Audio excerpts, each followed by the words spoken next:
Hey, I'm Justin Allison. Thank you so much for joining me today for our weekly devotional videos from Greenwood Baptist Church. Today, we're going to be looking at Proverbs chapter 23. Going to look at three separate sayings, really, in the book of Proverbs. These are longer sayings than what we've been looking at before. And so the way that you interpret them is just slightly different, still with the methodology that the general principle applies to us in the 21st century. So that brings me to the goal of these videos, which the goal of the videos is for us to be able to read and apply scripture to our own lives, so that hopefully you don't really need to watch these videos. Instead, you can read and apply scripture to your own life. And so I'd like to illustrate a few ways to do that today from Proverbs chapter 23. We're going to start in verse 4. And it reads, "Don't wear yourself out trying to get rich. Be wise enough to know when to quit. In the blink of an eye, wealth disappears, for it will sprout wings and fly away like an eagle." We're going to pause there. So just in those two verses, really you have a 4-line proverb about wealth. And so the idea here is that it's restating something similar 4 different times so that you can kind of catch what's going on. That wealth will wear you out, and that, seeking wealth will wear you out. And that really the wise way to look and to try to gain wealth is to know when enough is enough. And that's hard, right? That's hard in a lot of different areas of life, but it's especially difficult with money, because if you think about, the attitude of usually the richest people in the world, when they're asked how much money is enough money, even if they have hundreds of billions of dollars, they'll tend to say a little more, and so the idea that this proverb is telling us is that we can spend our entire life, we can spend our entire energy trying to chase after wealth and get rich. But the wise person doesn't do that. The person who's wise, who lives in harmony with how God created us to live, that would be in relationship to Him, following His instructions, those ideas. So a wise person knows when to say that's enough. And that number can look very different to very different people. And there isn't one number that you can say, oh, you have this much, that's enough. That's when to quit. Well, it may be different for different people. Some families are bigger than others. Some people live in different places in the world. And so those factors affect what you need to survive. And so the general idea of the proverb is not to, try to get this much and no more. It's to know when enough is enough. And the reason that it gives is because it can vanish very quickly. Now, we live in the 21st century where, we have recently, in the not so distant past, gone through a few downturns in the economy. There was one immediately after 9/11. There was one, the Great Recession of 2008-09, the flash crash of 2020. We've seen some episodes where wealth can vanish. We've seen episodes in the economy where wealth multiplies. And the proverb here, the point that God's trying to tell us, I think, is that money or riches or wealth, it's not a lasting thing. It can come quickly. It can go quickly. The old saying is easy come, easy go, right? Well, it's sort of the same idea here, that if we put all of our energy and time and effort into chasing after wealth, we're gonna miss our life. And not only that, but it would just take a moment or two for it to all disappear anyway. And so the proverb, I want to be clear, is not saying that money is evil or that you shouldn't try to have enough. It's saying know when enough is enough. Don't give your best things to the best of your time and energy and relationships to chasing money. Now, a similar idea comes up when we get to the next verse here. So verses 6-8 reads, "Don't eat with people who are stingy. Don't desire their delicacies. They're always thinking about how much it costs. Eat and drink, they say, but they don't mean it. You'll throw up what little you've eaten, and your compliments will be wasted."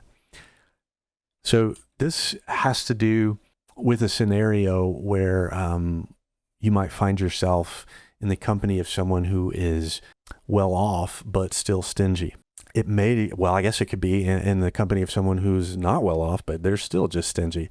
And so the point is, when you're with a stingy person, they're always watching to see how much you eat, how much you cost them, or whatever. A truly generous person is not doing that.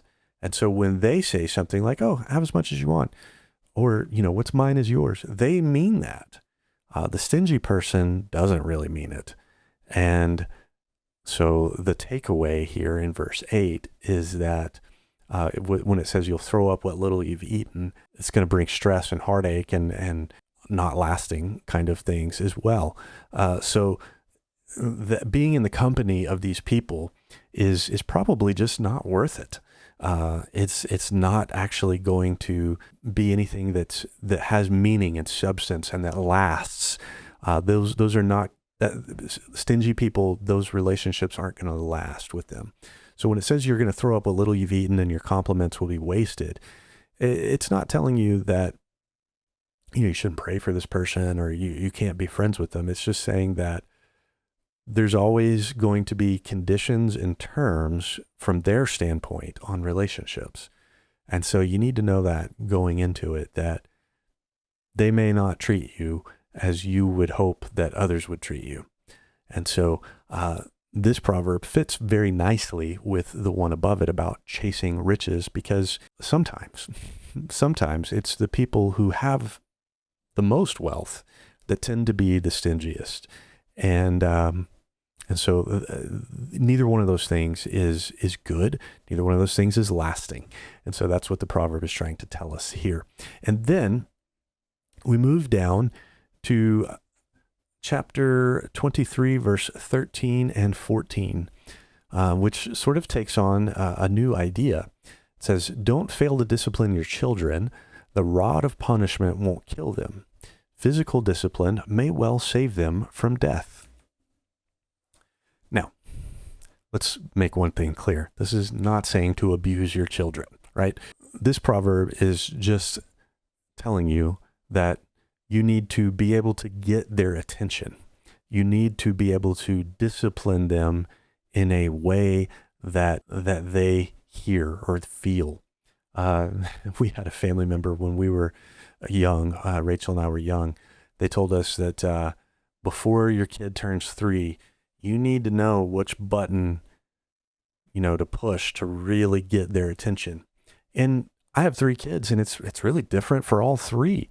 I have one who, if I told them that a bad choice was going to cost them money from their allowance, that immediately got their attention. I've got one child who I can just look at with a disappointed, kind of angry look, and that's enough. Then I have another one who it took a little bit more willpower to get them to the point of understanding what they should and shouldn't do. And so, you have to, as a parent, find the right way to discipline your children. And the point is that a parent who loves will try to put their children in the best situation possible going forward. One scenario I can think of off the top of my head, when you have young children, I had someone one time tell me, you should never spank your child. And my response to them was, well, if it's going to keep them from running in front of a car in the middle of the street, I think I would. And so we need to be careful about what we say when we don't have kids. And we also need to be careful about the way that we discipline our children. It should be done obviously out of love. That's a biblical ethic. but it should also be done in a way that gets their attention and drives the point home. And so, that's one of the areas that we as a church are going to say, we trust you to listen to the Spirit and to be the parent and to do that. And so that's going to look a little different for each of us. So I hope that you can see that. So what do you do if you've already raised your children and you're looking at this going, well, that doesn't quite apply to me right now. My kids are grown. Well, don't forget to remind them when they have children about this proverb, and have that same talk with them. We trust you as a parent to do this, but that's something that we can do to try and set the younger human beings up to prosper and to follow the Lord in the right ways as they age. So I hope these 3 things are helpful to you today. Talking about how to discipline kids, talking about ideas for the fact that we shouldn't waste all of our time and energy chasing after wealth. And then also that when we try to have deep friendships with stingy people who are withholding things, it's probably not going to go well. And so you can probably see some areas in your life where one of these 3 things touches maybe in the last week or 2. And so if so, I would encourage you to pray about how you can make some adjustments in your behavior, or how you could present this truth to someone who is going through something in this area right now. And so I hope that is helpful for you, and I hope that you can apply this to your own life in the 21st century today. I will see you again next week for our weekly devotional.